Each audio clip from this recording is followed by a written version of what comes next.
Now we're going to get into continuing Judges where we left off, chapter 5 of Judges. If you recall, we had a very interesting situation here, right? We have a judge named Deborah, and then we have Barak, of course, right? So here's something just to consider. I don't know if it makes a lot of people interested in it, but Deborah and Barak is a very, very interesting little nugget of a story in the book of Judges. And it's not really too much about them per se. It's about because Deborah was a judge in those days, right? And God told her to, be to relieve Israel of their oppression, for lack of a better term. So she got a hold of a guy named Barak, say, I want you to go get your troops ready and, get the enemy. And Barak says, no, I'm not going to go unless you go with me. So then Deborah tells Barak, okay, we'll go together, but let me tell you, you're not going to get credit for that. A woman is going to get credit for the victory. And so Barak probably thought it was going to be Deborah, right? But we find out that it's a lady named Gael. Gael, right? Remember the tent peg and the hammer? When Sisera went into her tent, to relieve because he was being chased by the Israelites. So he went into the tent thinking that there were friendly people, and there were technically. Her husband Heber was actually friends with the king, with King Jabin. So he thought it'd be safe to go in her tent, right? And I'm tired, please, and said, lay down, lay down. Here's some milk. Relax, right? And then while he's sleeping, she gets a tent peg and gets a hammer and pounds it into his temple, so he gets destroyed, right? So so technically, it was the victory came in the hands of a woman, but Barak thought it was going to be Deborah, but ended up being Jael. So we're going to read this called the Song of Deborah and Barak, and it tells you in a song form what we just talked about right now. And it mentions, of course, Jael and what she did with the tent peg and the hammer, right? And then it has a little addendum at the end about Sisera's mother, of all people. The commander who was running away and went into the tent and got his head smashed in with a tent peg. A little about his mom, what she says about this, thinking that nothing happened bad, that she's still waiting for him. So we're going to see that. So before we get into the song, people think, there's a song here? A song of Deborah and Barak? Well, singing and playing music with instruments was a cherished part of Israel's culture. You know, Judges 5 is a song, sung and possibly composed by Deborah and Barak. It tells the story of Israel's great victory recounted in Judges chapter 4. We read this yesterday. This victory song was accompanied by joyous celebration. It did proclaim God's greatness by giving him credit for the victory.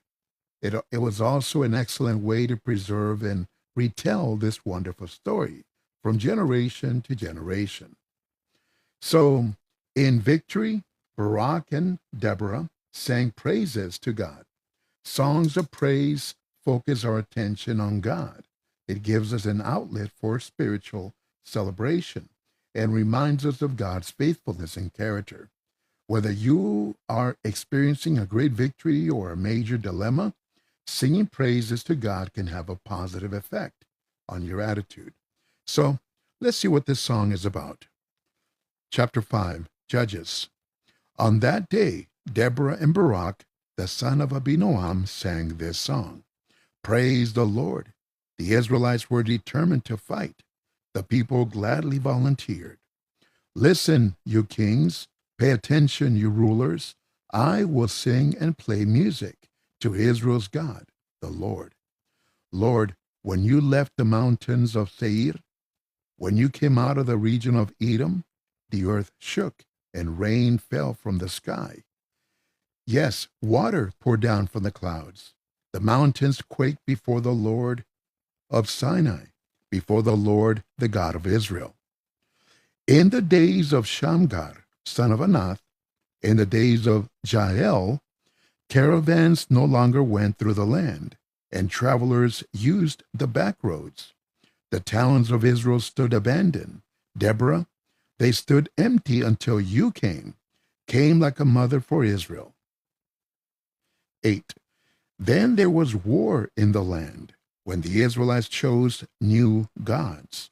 Of the 40,000 men in Israel, did anyone carry shield or spear? So here in verse 8, we read that war was the inevitable result when Israel chose to follow false gods. Although God had given Israel clear directions, the people had failed to put his words into practice. Without God at the center of their national life, pressure from the outside soon became greater than power from within, and they were an easy prey for their enemies. If you are letting a desire for recognition or a craving for power or love of money rule your life, you may find yourself besieged, by your own enemies. Stress, anxiety, illness, fatigue. Keep God at the center of your life and claim the Holy Spirit's power to fight these destroyers. Let's go to verse 9 and continue. My heart is with the commanders of Israel, with the people who gladly volunteered. Praise the Lord. Tell of it, you that ride on white donkeys, sitting on saddles, and you that must walk wherever you go. Listen, the noisy crowds around the wells are telling of the Lord's victories, the victories of Israel's people. Then the Lord's people marched down from their cities. Lead on, Deborah, lead on. Lead on, sing a song. Lead on. Forward, Barak, son of Abinoam. Lead your captives away. Then the faithful ones came down to their leaders. The Lord's people came to him ready to fight. They came from Ephraim into the valley, behind the tribe of Benjamin and its people. The commanders came down from Achir, the officers down from Zebulun. The leaders of Issachar came with Deborah. Yes, Issachar came and Barak too. And they followed him into the valley. But the tribe of Reuben was divided. They could not decide to come. Why did they stay behind with their sheep? To listen to shepherds calling the flocks? Yes, the tribe of Reuben was divided. They could not decide to come. The tribe of Gad stayed east of the Jordan, and the tribe of Dan remained by the ships. The tribe of Asher stayed by the seacoast. They remained along the shore. So here we have 4 tribes: Reuben, Gilead, which is either Gad or Manasseh. Then we have Dan and Asher. They were accused of not lending a helping hand in the battle. Now, no reasons are given for their refusal to help their fellow Israelites, but they may be the same ones that stopped the tribes from driving out the Canaanites in the first place. Lack of reliance on God to help, lack of effort, fear of the enemy, and fear of antagonizing those with whom they did business and thus were, whom they prospered from. This disobedience showed a lack of commitment to God's plan and a lack of trust in God's power. Okay, now 18. But the people of Zebulun and Naphtali risked their lives on the battlefield. At Tanakh, by the stream of Megiddo, the kings came and fought. The kings of Canaan fought, but they took no silver away. The stars fought from the sky as they moved across the sky. They fought against Sisera. A flood in the Kishon swept them away, the onrushing Kishon River. I shall march on with strength.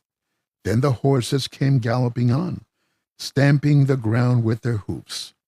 Put a curse on Meroz, says the angel of the Lord. A curse on those who live there. They did not come to help the Lord, come as soldiers to fight for him. The most fortunate of women is Jael, the wife of Heber the Kenite, the most fortunate of women who live in tents. Sisera asked for water, but she gave him milk. She brought him cream in a beautiful bowl. She took a tent peg in one hand and a worker's hammer in the other. She struck Sisera and crushed his skull. She pierced him through the head. He sank to his knees, fell down, and lay still at her feet. At her feet he sank to his knees and fell. He fell to the ground dead. Sisera's mother looked out of the window. She gazed from behind the lattice. "Why is his chariot so late in coming?" she asked. "Why are his horses so slow to return?" Her wisest friends answered her, and she told herself over and over, "They're only finding things to capture and divide. A woman or two for every soldier, rich cloth for Sisera, embroidered pieces for the neck of the queen. So may all your enemies die like that, O Lord, but may your friends shine like the rising sun." And there was peace in the land for 40 years. So a little bit of reprieve, right? A little bit of peace in the land for 40 years. But you know the pattern, right? Here it comes again. So now we're going to go to the story of Gideon. Chapter 6. Once again, the people of Israel, there we go, sinned against the Lord. So he let the people of Midian rule them for 7 years. The Midianites were stronger than Israel, and the people of Israel hid from them in caves and other safe places in the hills. So the Midianites were desert people descended from Abraham's second wife, Keturah, with whom he had 6 sons. This is in Genesis chapter 25.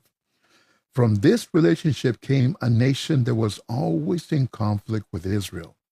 Years earlier, while still wandering in the wilderness, the Israelites had battled the Midianites and almost totally destroyed them. This was back in Numbers chapter 31. Because of Israel's failure to completely destroy them, however, the tribe had repopulated.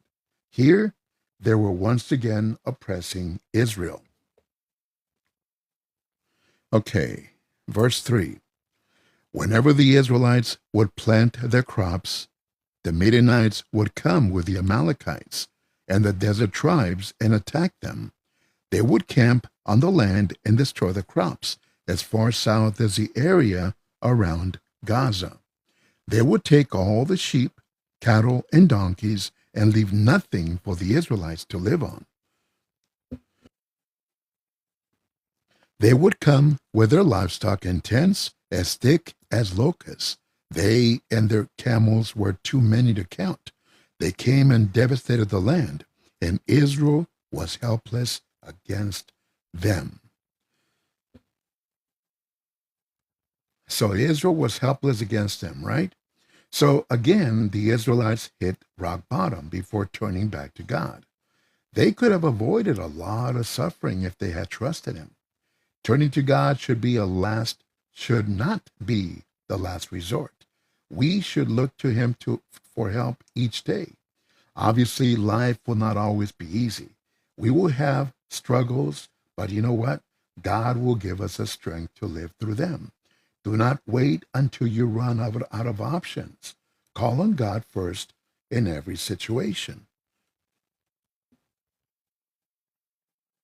Okay, now go to 7. Then the people of Israel cried out to the Lord for help against the Midianites. And he sent them a prophet who brought them this message from the Lord, the God of Israel. "I brought you out of slavery in Egypt. I rescued you from the Egyptians and from the people who fought you here in this land. I drove them out as you advanced, and I gave you their land. I told you that I am the Lord your God, and that you should not worship the gods of the Amorites, whose land you are now living in. But you have not listened to me." 11.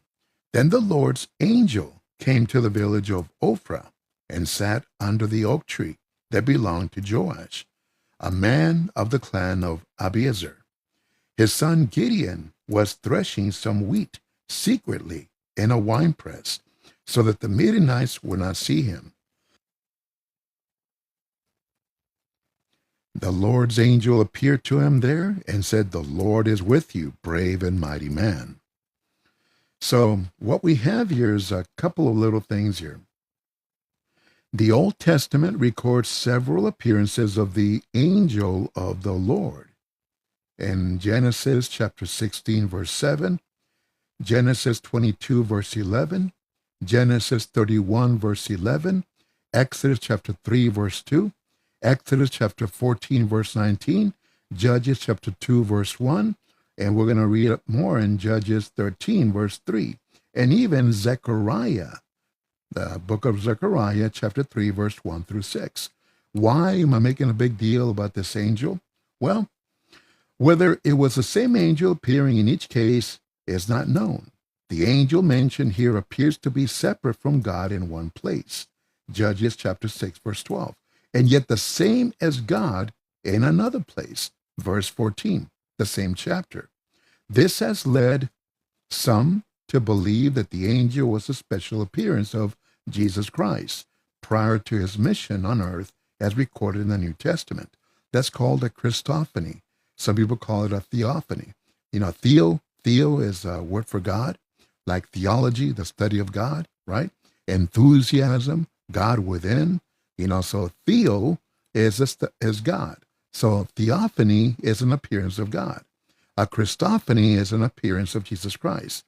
Basically the same thing. So here the angel had authority to speak for God.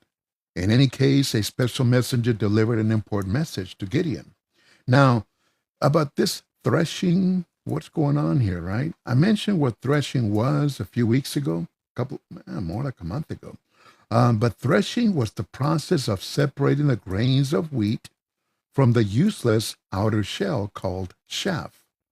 This was normally done in a large area, often on a hill, where the wind could blow away the lighter chaff. What would happen, in case you weren't here then, you would take the wheat that you just harvested, right? You get a pitchfork, you throw it, there's supposed to be up in the open, in the open, like in the field, in a flat area. You throw the wheat in the air, and then the chaff, which is a powdery substance, gets blown away by the wind, and only the wheat lands down. So that's how you would get rid of the chaff, the useless part of the wheat. So that's what threshing basically means.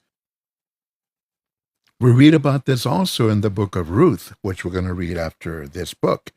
So that is also what Boaz was doing that night, was he was threshing the harvest, separating the chaff from the wheat, or even the chaff from the barley. But nevertheless, we'll continue here.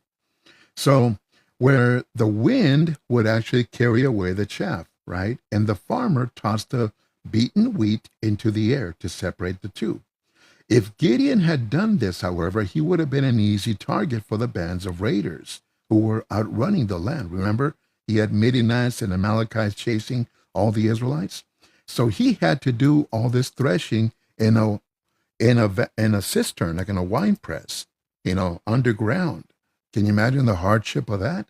There's no wind when you're doing underground.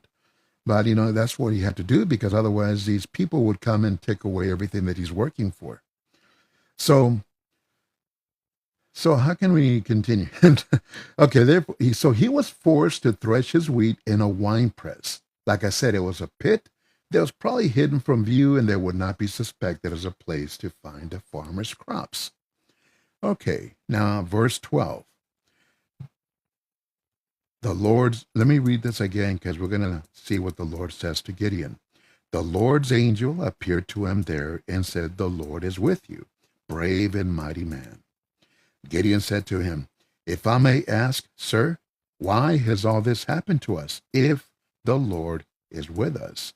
What happened to all the wonderful things that our fathers told us that the Lord used to do, how he brought them out of Egypt?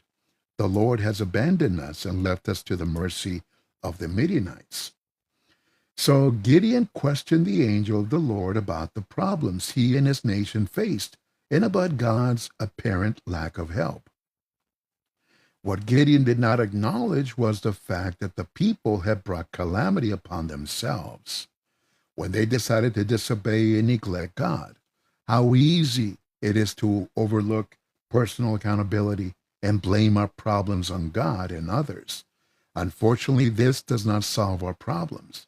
It brings us no closer to God, and it escorts us to the very edge of rebellion and even backsliding. When problems come, the first place to look is within ourselves. Our immediate response should be confession to God of sins that may have created our problems. 14. Then the Lord ordered him. Go. See the difference here? Here it's an angel of the Lord, right? Everything seems like an angel. But then here it shifts to the Lord himself. Then the Lord ordered him, go with all your great strength and rescue Israel from the Midianites. I myself am sending you. Gideon replied, but Lord, how can I rescue Israel? My clan is the weakest in the tribe of Manasseh, and I'm the least important member of my family. The Lord answered, you can do it because I will help you. You will crush the Midianites as easily as if they were only one man. So God told Gideon, I will be with you. And God promised to give him the strength he needed to overcome the opposition. Despite this clear promise for strength, Gideon kept making excuses, seeing only his limitations and his weaknesses. He failed to see how God could work through him. So, in other words, like Gideon, we are called to serve God in specific ways, right? Although God promises us the tools and strength we need, we often make excuses. But reminding God of our limitations only implies that he does not know all about us or that he has made a mistake in evaluating our character. Don't spend time making excuses. Instead, be honest about your feelings and then do what God wants. 17. Gideon replied, if you are pleased with me, give me some proof that you are really the Lord.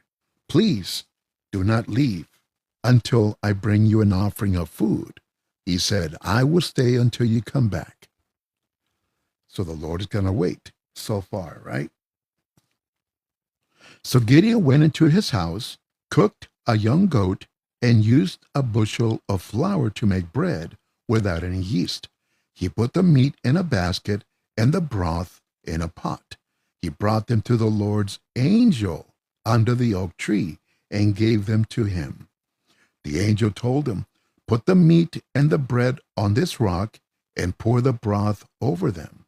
Gideon did so. Then the Lord's angel reached out and touched the meat and the bread with the end of the stick he was holding.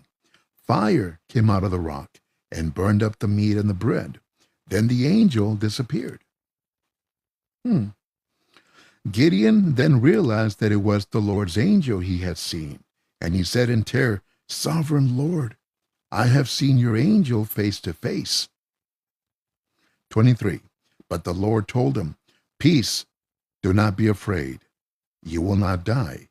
Gideon built an altar to the Lord there and named it, The Lord is Peace.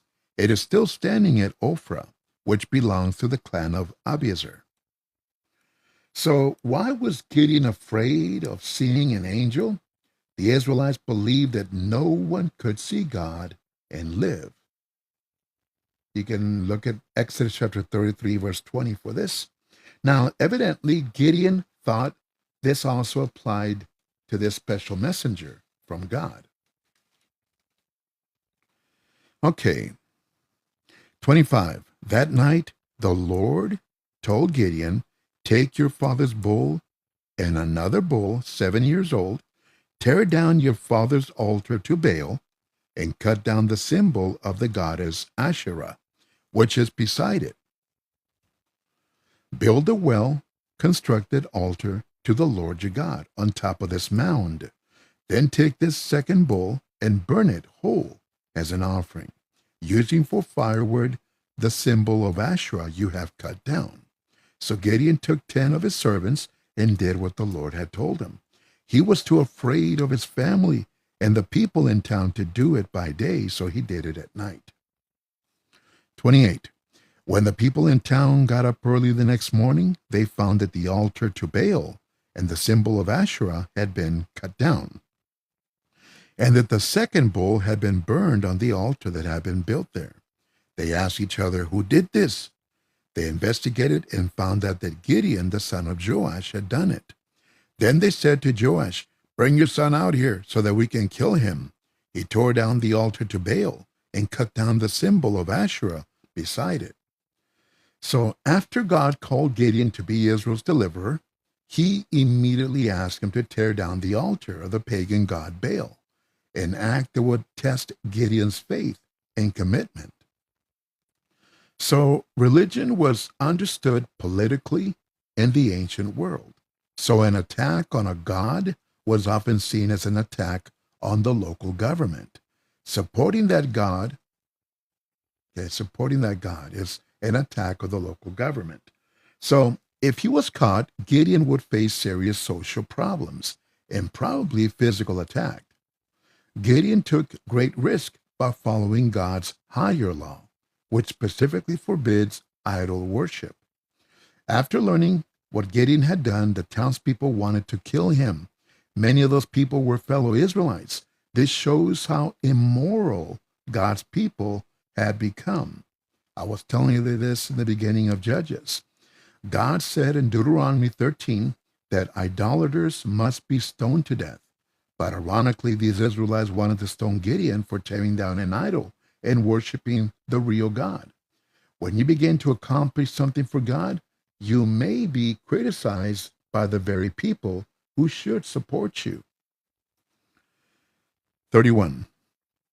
But Joash said to all those who confronted him, "Are you arguing for Baal? Are you defending him? Anyone who argues for him will be killed before morning. If Baal is a god, let him defend himself. It is his altar that was torn down." Now, ironically enough, Joash, who was Gideon's father, Joash was the one that erected this temple to Baal. So, but, he's probably defending his son at this point. But maybe, just maybe, God, he got just a little inkling from God that you were worshiping the wrong thing.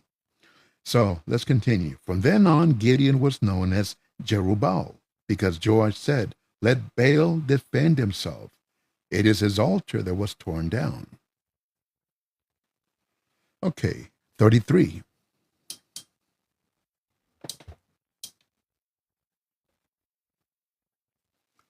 Okay, then all the Midianites, the Amalekites, and the desert tribes assembled.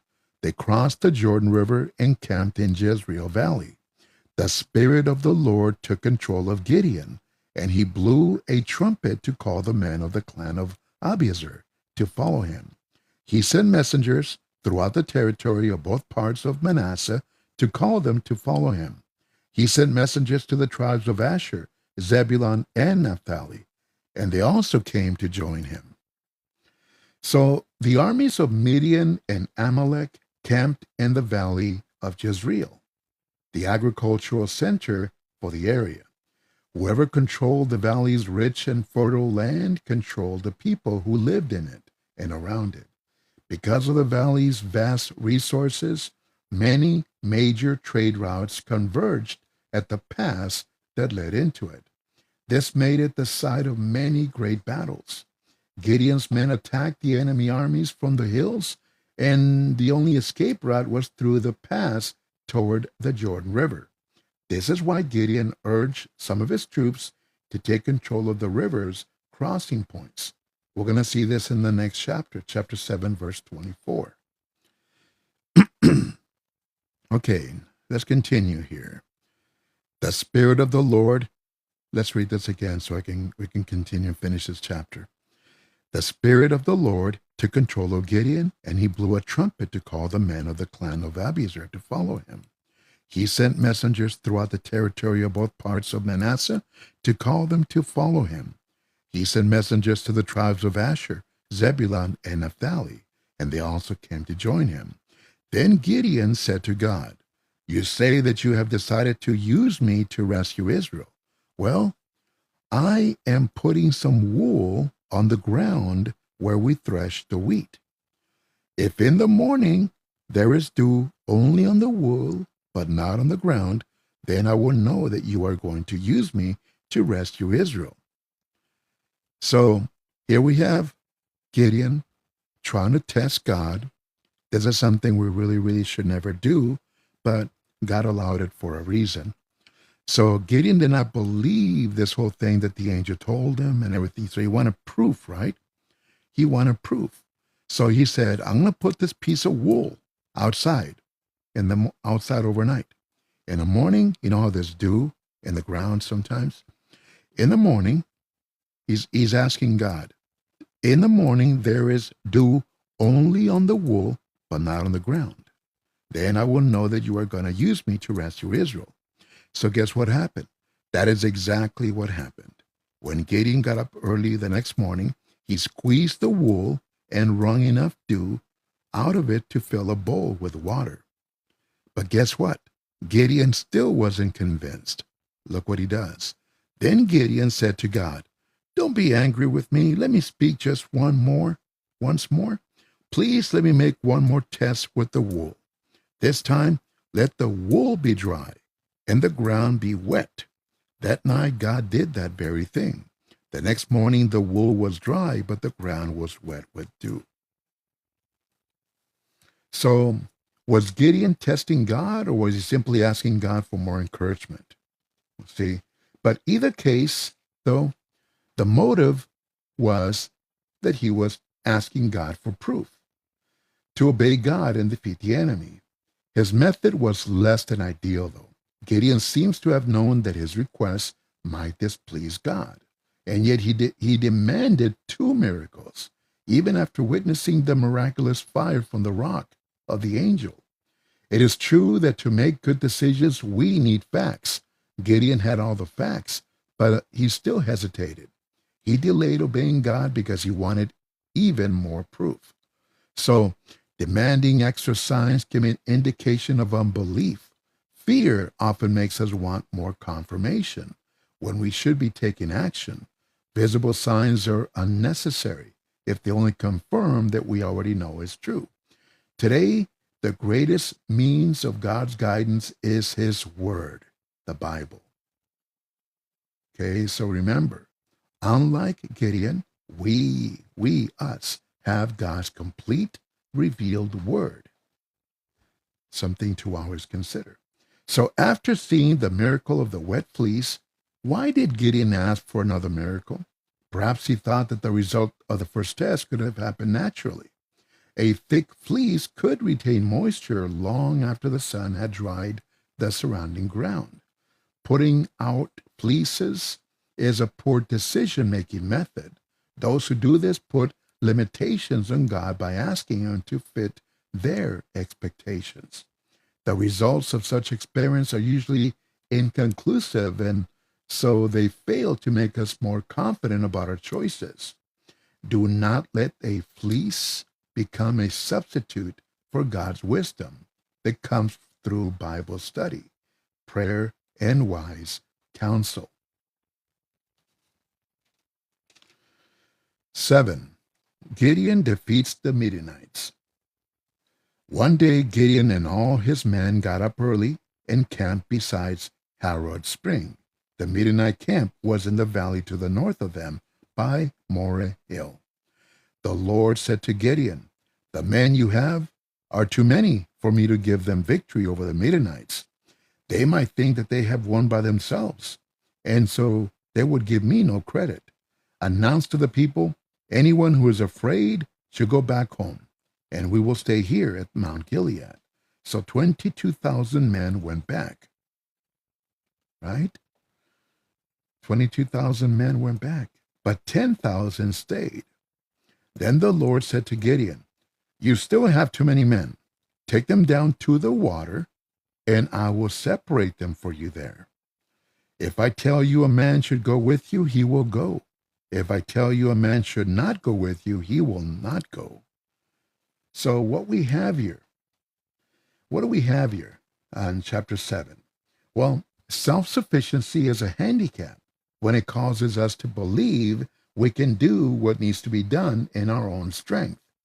To prevent this attitude among Gideon's soldiers, God reduced their number from 32,000 down to ultimately 300 only. With an army this vastly outnumbered, there could be no doubt that victory was from God. The men would not be able to take the credit. Like Gideon, we must recognize the danger of fighting in our own strength. We can be confident of victory against life's challenges and temptations only if we put our confidence in God and trust the plan that He wants to work through us. Okay, so let's see what happens with these groups of people here. Gideon took the men down to the water, and the Lord told him, "Separate everyone who laps up the water with his tongue like a dog, from everyone who gets down on his knees to drink." There were 300 men who scooped up water in their hands and lapped it. All the others got down on their knees to drink. The Lord said to Gideon, "I will rescue you and give you victory over the Midianites with the 300 men who lapped the water. Tell everyone else to go home." So Gideon sent all the Israelites home, except the 300 who kept all the supplies and trumpets. The Midianites' camp was below them in the valley. That night the Lord commanded Gideon, "Get up and attack the camp. I'm giving you victory over it. But if you are afraid to attack, go down to the camp with your servant Purah. You will hear what they are saying, and then you will have the courage to attack." So Gideon took his servant Purah, went down to the edge of the enemy camp. The Midianites, the Amalekites, and the desert tribesmen were spread out in the valley like a swarm of locusts, and they had as many camels as there are grains of sand on the seashore. When Gideon arrived, he heard a man telling a friend about a dream.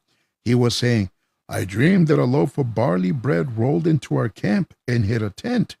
The tent collapsed and lay flat on the ground." His friend replied, "It's the sword of the Israelite, Gideon, son of Joash. It cannot mean anything else. God has given him victory over Midian and our whole army." Interesting, huh? So, Midianites were camel-riding marauders. They were composed of 5 families linked to Abraham through Midian, the son of Abraham's second wife, Keturah. They inhabited the desert regions from the Dead Sea all the way to the Red Sea. So, facing all these overwhelming odds, Gideon was afraid, and God knew this. God understood his fear, but he didn't excuse Gideon from his task. Instead, he allowed Gideon to slip into the enemy camp and overhear a conversation that would give him courage. And then in verse 13, an enemy soldier dreamed of a loaf of barley bread tumbling into a camp. Barley grain was only half the value of wheat, and the bread made from it was considered inferior. In the same way, Israel's tiny band of men was considered inferior to the vast forces of Midian and Amalek.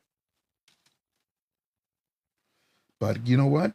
God will make the underdog Israelites seem invincible. Let's continue here. 15. When Gideon heard about the man's dream and what it meant, he fell to his knees and worshiped the Lord. Then he went back to the Israelite camp and said, "Get up. The Lord is giving you victory over the Midianite army." He divided his 300 men into 3 groups and gave each man a trumpet and a jar with a torch inside it. He told them, "When I get to the edge of the camp, watch me and do what I do. When my group and I blow our trumpets, then you blow yours all around the camp and shout, 'For the Lord and for Gideon.'" Gideon and his 100 men came to the edge of the camp a while before midnight, just after the guard had been changed. Then they blew the trumpets and broke the jars they were holding, and the other 2 groups did the same. They all held the torches in their left hands, the trumpets in their right, and shouted, "A sword for the Lord and for Gideon." Every man stood in his place around the camp, and the whole army ran away yelling. While Gideon's men were blowing the trumpets, the Lord made the enemy troops attack each other with their swords. They ran towards Zarethan as far as Beth Shittah, as far as the town of Abel Meholah near Tabath. Then men from the tribes of Naphtali, Asher, and both parts of Manasseh were called out, and they pursued the Midianites. Gideon sent messengers through all the hill country of Ephraim to say, "Come down and fight the Midianites. Hold the Jordan River and the streams as far as Beth Rabbah."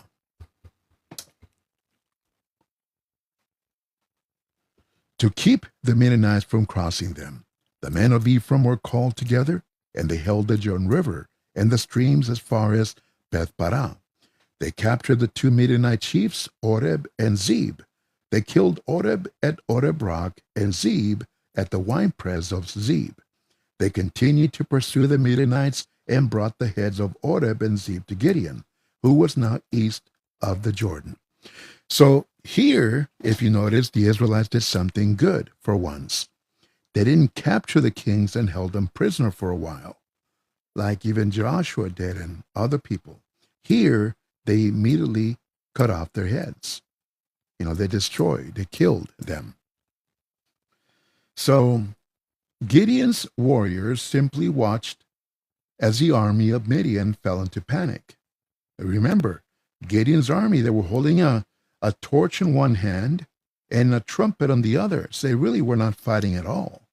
So it was kind of beautiful to know that the Lord was doing this whole fighting for them.